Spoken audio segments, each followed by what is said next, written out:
The night I said, "I need a wife by tomorrow," I thought I was asking for a solution to a problem. I didn't know I was standing at the edge of the greatest lesson of my life. By sunrise, the woman I had never imagined marrying would make me promise 3 things that would change everything I believed about love, family, and second chances.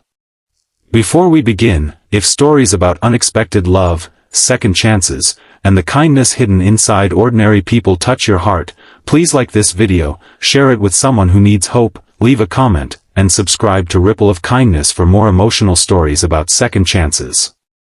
You never know when a story might remind someone that their life can still change. My name is Daniel, and until that night, I had spent most of my life believing that love was something you could postpone. I was 34, successful, independent, and completely alone. My father had built a small construction company from nothing, and after his sudden death, I became responsible for the business, my aging mother, and the large old house where we had all grown up.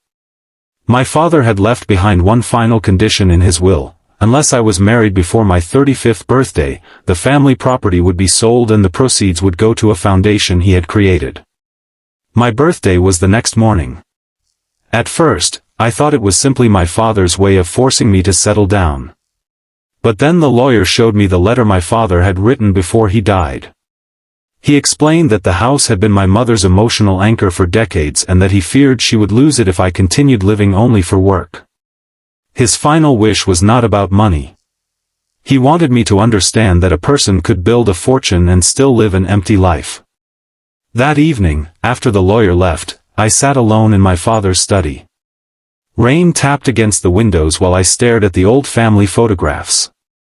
My mother had fallen asleep upstairs after another difficult day, and I suddenly realized how desperately afraid I was of losing the last thing that connected me to my family. I picked up my phone and called the one person I trusted enough to ask for help. Her name was Clara. She worked at my company as an administrative assistant. She was quiet, dependable, and never seemed impressed by money or status. I had seen her bring homemade food for the security guard, stay late to help a cleaner finish her work, and quietly pay for an employee's medicine when she discovered he was struggling. We had spoken dozens of times, but never about anything personal. When she arrived at my house, she looked confused by the urgency. I told her everything. I expected her to laugh, get angry, or walk away.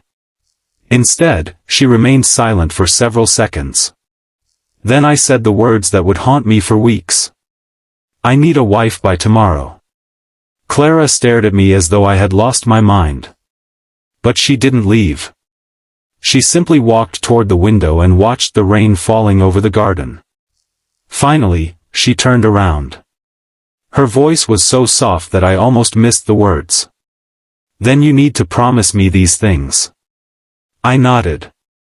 Her first promise was simple: I could never treat our marriage like a business agreement. If she became my wife, she would be a person, not a solution to a legal problem. I had to respect her choices, her dreams, and her right to walk away if I ever stopped treating her with dignity. I agreed immediately. Her second promise was harder. She asked me to promise that my mother would never be treated like an obligation. She knew my mother was sick and lonely, and she had seen how I often spoke about caring for her as if it were another responsibility on my schedule. "You can hire people to run a house," Clara whispered, "but you can't hire someone to love your mother."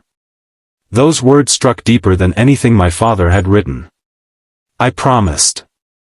Then she gave me the third condition. "If one day you truly fall in love with someone else, you promise you'll tell me the truth instead of staying because you feel guilty." I looked at her, stunned. She wasn't asking for security. She wasn't asking for money. She was asking for honesty. I agreed. The next morning, Clara became my wife. There was no grand wedding. No flowers covering a ballroom. No expensive dress. Just a small ceremony at City Hall, my mother sitting in the front row with tears in her eyes, and Clara holding my hand as though she wasn't afraid of the uncertainty ahead. For the first few weeks, our marriage felt like two strangers learning to share the same air. Clara moved into the house, but she never tried to take control of it. She planted flowers in the backyard, learned my mother's favorite recipes, and began sitting beside her every evening. Something unexpected happened. My mother started smiling again. She began telling Clara stories about my childhood.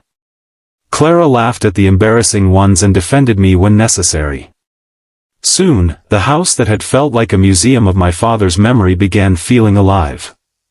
And slowly, I began changing too. I started coming home before midnight. I stopped checking emails during dinner. I learned that my mother didn't need expensive gifts, she needed me to sit beside her and listen. I learned that Clara didn't want diamonds. She wanted someone who remembered the little things. One evening, I found Clara sitting alone in the garden, holding an old photograph.